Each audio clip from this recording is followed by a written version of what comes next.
Hi friends, welcome to Regis cooking Tamil. இன்றைக்கி நம்ம கிச்சனில் என்ன பார்க்க போகிறோம் அப்படின்னா, சூப்பர் டேஸ்ட்டான வெண்பொங்கல் செய்ய போகிறோம். இது செய்யறதுக்கு பார்த்திங்கன்னா 1 டம்ளர் பச்சரிசியை நல்லா கழுவிட்டு ஒரு 2 மணி நேரம் நல்லா ஊற வச்சுட்டேன். இப்போ ஊற வச்ச பச்சரிசியும் அது கூட பாசிப்பருப்பு சேர்த்துக்கிறேன். 1 டம்ளர் அரிசி எடுத்தேன் அப்படின்னா அதுக்கு 1/2 டம்ளர் அளவுக்கு பாசிப்பருப்பு வறுத்துட்டு கழுவி அதையும் சேர்த்துருக்கேன். கூடவே தேவையான அளவுக்கு உப்பும் சேர்த்தாச்சு. இப்போ அது கூட 1 டம்ளர் அளவுக்கு பால் எடுத்துருக்கிறேன். அப்புறம் பார்த்திங்கன்னா ஒரு டேபிள் ஸ்பூன் பக்கம் நெய் சேர்த்துருக்குறேன்.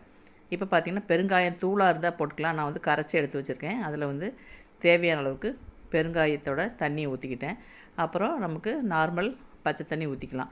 தண்ணியோட அளவு பார்த்திங்கன்னா 1 டம்ளர் அளவுக்கு நம்ம அரிசி எடுத்தோம் அப்படின்னா அதுக்கு 3 டம்ளர் அளவுக்கு தண்ணி சரியாக இருக்கும். 1 டம்ளர் பால், அப்போ 4 டம்ளர் ஆயிடுச்சு. இந்த அளவு ரொம்ப சூப்பராக இருக்கும். இப்போ பார்த்திங்கன்னா அதை குக்கரை போட்டு மூடி வச்சாச்சு. அது விசில் வரட்டும். அதுக்குள்ளே இன்னொரு வடச்சட்டியில் தேவையான அளவுக்கு நெய் எடுத்திருக்கேன். அதில் பார்த்திங்கன்னா ஒரு சின்ன துண்டு இஞ்சியை தட்டி போட்டிருக்கேன். இஞ்சி பொரிஞ்ச உடனே மிளகு, சீரகம், கறிவேப்பிலை, அப்புறம் முந்திரி இதெல்லாம் போட்டு நம்ம நல்லா வறுத்து எடுத்து வச்சுக்கலாம். இப்போது நமக்கு சாப்பாடு ஒரு 3-4 விசில் வந்த உடனே அதை ஒரு 2 கிண்டு கிண்டிட்டு இதை தூக்கி ஊற்றிக்கலாம். அப்போ நமக்கு பொங்கல் ரெடி ஆயிரும். இப்போ அடுத்தது இன்னொரு குக்கரில் தேவையான அளவுக்கு எண்ணெய் ஊற்றிருக்கிறேன். எண்ணெய் காஞ்ச உடனே கொஞ்சம் கடுகும் கொஞ்சம் சீரகம் போட்டு நம்ம பொரிய விடலாம். கடுகு சீரகம் பொரிஞ்ச உடனே நமக்கு வெங்காயம் சேர்த்துக்கலாம். வெங்காயம், கருவேப்பிலை இந்த 2ஐயும் சேர்த்துட்டு நல்லா வதக்கிக்கலாம். இது பார்த்திங்கன்னா பொங்கலுக்கு தொட்டுக்கருக்கு செய்கிற ஒரு சாம்பார் மாதிரி. சாம்பார் கிடையாது, அதே சமயம் இது ஒரு கடையல் மாதிரி இருக்கும். எப்படின்னா கத்திரிக்காய், உருளைக்கிழங்குலாம் போட்டு கடையாது சூப்பராக இருக்குது இது பொங்கல் கூட சாப்பிட்றதுக்கு.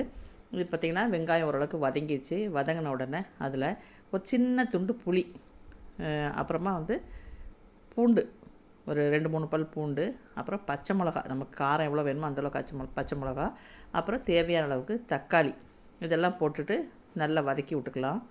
நான் 3 கத்திரிக்காயும் 1 உருளைக்கிழங்கும் கட் பண்ணி எடுத்து வச்சுருக்கிறேன். அடுத்தது அதையும் நம்ம சேர்த்துக்கலாம். இது பார்த்திங்கன்னா நம்ம கத்திரிக்காய் பஜ்ஜின்னு சொல்லுவாங்க கோயம்புத்தூரில், அந்த மாதிரி தான் ஏகதேசம். அது கூட பருப்பு சேர்க்குறோம், அவ்வளோதான். இது பொங்கல் கூட சாப்பிடும்போது செம்ம டேஸ்ட்டாக இருக்கும். கண்டிப்பாக இதை ட்ரை பண்ணி பாருங்கள். இப்போ பார்த்திங்கன்னா இந்த காய்கள்ல எல்லாம் நல்லா வதக்கிக்கலாம்.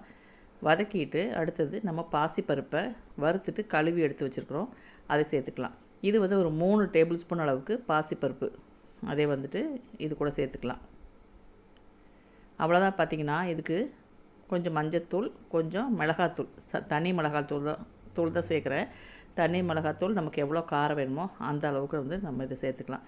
கடைசியாக தேவையான அளவுக்கு உப்பு, அடுத்தது ஓரளவுக்கு முங்குற அளவுக்கு நம்ம தண்ணி ஊற்றிக்கலாம்.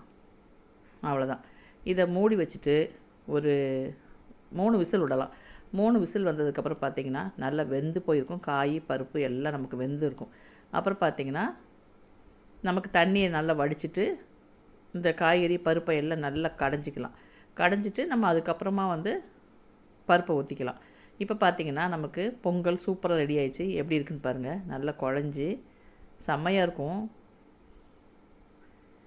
இதில் நம்ம வறுத்து எடுத்து வச்சுருக்கிற முந்திரி, மிளகு, சீரகம், கருவேப்பிலையை நம்ம சேர்த்துக்கலாம். அவ்வளோதான். இப்போ இதை கிண்டி விட்டுட்டோம் அப்படின்னா நமக்கு பொங்கல் ரெடி. நம்ம டக்குன்னு ஒவ்வொரு அடுப்புலையும் ஒவ்வொன்றும் வச்சிட்டோம் அப்படின்னா நமக்கு ஒரு 10-15 நிமிஷத்துக்குள்ளே எல்லாமே ரெடி ஆயிரும். அவ்வளோதான். சூப்பரான பொங்கல் நமக்கு தயாராகிடுச்சு. எப்படி இருக்குன்னு பாருங்கள். இன்னி கொஞ்சம் கூட நமக்கு ஆயில், நெய் எதாவது வேணுன்னா நம்ம சேர்த்துக்கலாம்.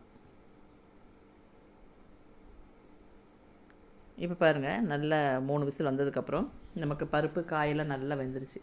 இப்போ நம்ம வடிகட்டி எடுத்துக்கலாம். நமக்கு பருப்பு, உருளைக்கிழங்கு, கத்திரிக்காய், வெங்காயம் இதெல்லாம் வடித்து எடுத்துகிட்டு நல்லா கடைஞ்சி விட்டுட்டு கொஞ்சம் மல்லி இலையும் தூவிட்டு நம்ம வடித்து வச்சுருக்க தண்ணியும் சேர்த்துட்டோம் அப்படின்னா நமக்கு இந்த குழம்பு ரெடி ஆயிரும். சூப்பராக இருக்கும். பொங்கல் கூட, இட்லி கூட, தோசை கூட, எல்லாத்த விட பொங்கல் கூட ரொம்ப நல்லாயிருக்கும். கண்டிப்பாக ட்ரை பண்ணி பாருங்கள். இப்போ இந்த உருளைக்கிழங்கு, கத்திரிக்காய் எல்லாம் நல்லா கடைப்படணும். உருளைக்கிழங்கு முழுசாக கிடைக்காம எல்லாத்தையும் நல்லா மசிச்சு விட்டுறலாம். இப்போ பார்த்திங்கன்னா கொஞ்சம் மல்லி இலை, அடுத்தது மீதி இருக்க தண்ணி ஊற்றிட்டு வேலை முடிஞ்சுது. அவ்வளோதான். கண்டிப்பாக ட்ரை பண்ணி பாருங்கள். டேஸ்ட் ரொம்பவே நல்லாயிருக்கும். காலையில் ஒரு சூப்பரான பிரேக்ஃபாஸ்ட் ரெசிபி இது. நம்ம வீட்டில் யாராவது கெஸ்ட் வந்துட்டாங்கன்னா செய்கிறதுக்கு ரொம்ப அருமையான ரெசிபி. என்ன கொஞ்சம் காலையில் நெய் சாப்பிட்றதுனால கொஞ்சம் ஹெவியாக இருக்கும். பரவாயில்ல, என்றைக்கோ ஒரு நாள் சாப்பிட்லாம். ட்ரை பண்ணி பாருங்கள்.